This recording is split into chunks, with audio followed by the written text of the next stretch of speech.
What was the Deng Maoqi Rebellion? The Deng Maoqi Rebellion was a peasant revolt that took place from 1448 until 1449 during the reign of Emperor Yingzong of the Ming dynasty. The rebellion took place in the interior of what is today Fujian province in the southeast of China. The rebellion began when tenants revolted by refusing to make payments to their landlords beyond the scope of their leases. Units of local militia were unable to suppress the uprising, and eventually the army was sent in. By May of 1449, the main forces of the rebels had been defeated, although complete peaceful resolution was not achieved until 1452. In addition to the Deng Maoqi Rebellion, there were also uprisings by miners that were illegally extracting silver in Fujian, as well as the neighbouring provinces of what are today Zhejiang and Jiangxi.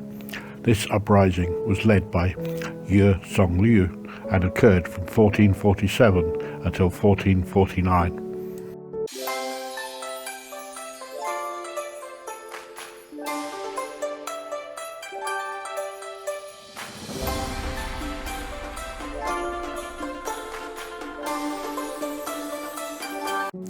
Background to the rebellion.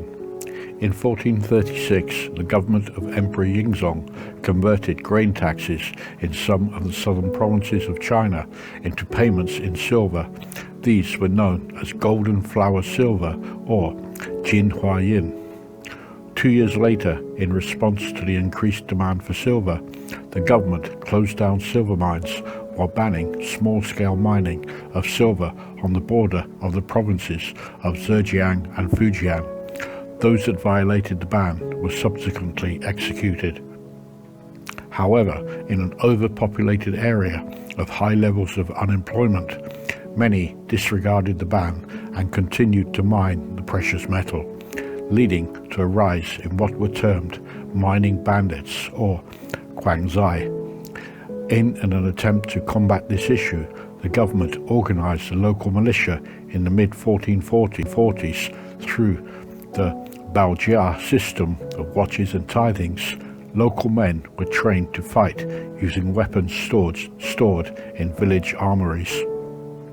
In 1447, Ye Zongliu, the leader of a group of illegal miners in the mountainous border region of Zhejiang and Fujian, openly rebelled against the government.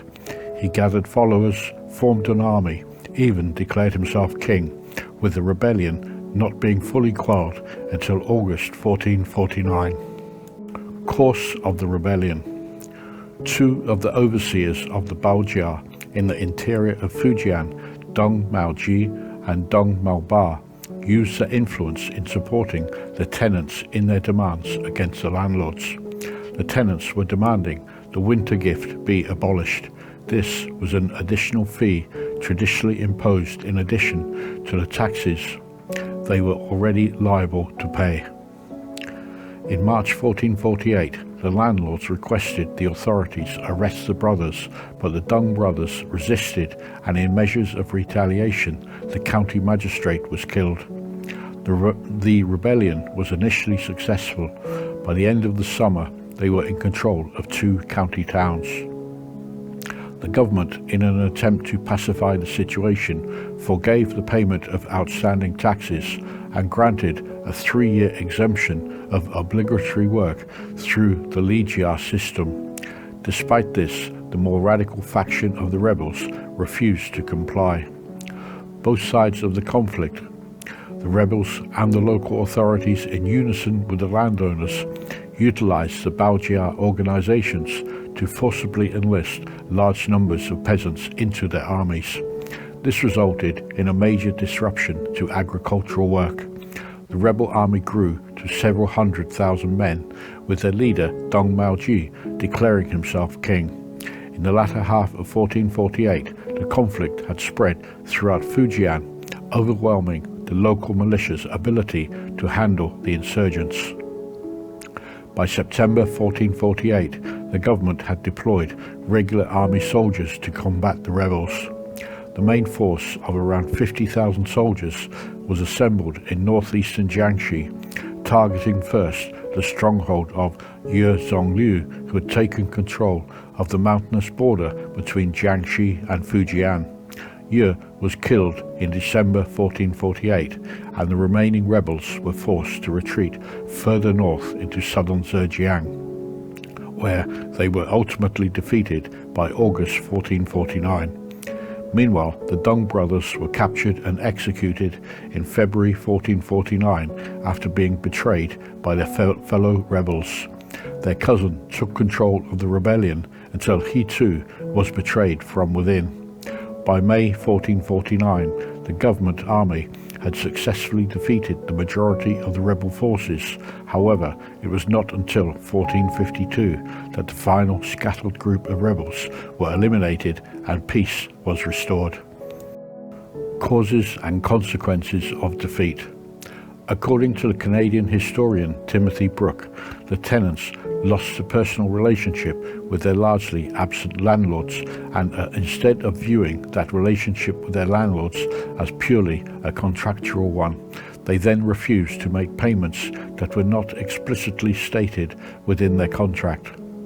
Another historian, Tanaka Masayoshi from Japan, states the argument that the rebels made the mistake of attempting to negotiate with the government, a government that had no intention of protecting the rights of the peasant class against the local elites, in this case the landlords. Tanaka also noted that this was the first Chinese peasant uprising that was not motivated by the corruption of officials, but one determined by class relations. Despite the scale of the rebellion, the rebels did not receive widespread support for their cause, with the local gentry remaining loyal to the government, and the general population was satisfied over the promise of 3 years exemption of compulsory labour. Even the miners, who had been heavily oppressed, were content with a reduction in compulsory levies, in addition to the abolition of the death penalty for their stealing silver. One final outcome of the rebellion's suppression was that Emperor Yingzong may have overestimated the strength of his army. This apparent overconfidence led to his personally leading a campaign against the Mongols in 1449, a campaign which ultimately led to the overwhelming Ming defeat at Chumu and the emperor himself being captured, an event I have previously covered and you can see here. That brings us to the end of this video, highlighting a historical era that has helped shape China today. If you've enjoyed watching and has shown you a little detail of life and events here in China, then your subscribing to my channel would mean a lot to me. Thank you for watching. Make sure you click on the link to the next video, and until the next time, goodbye for now.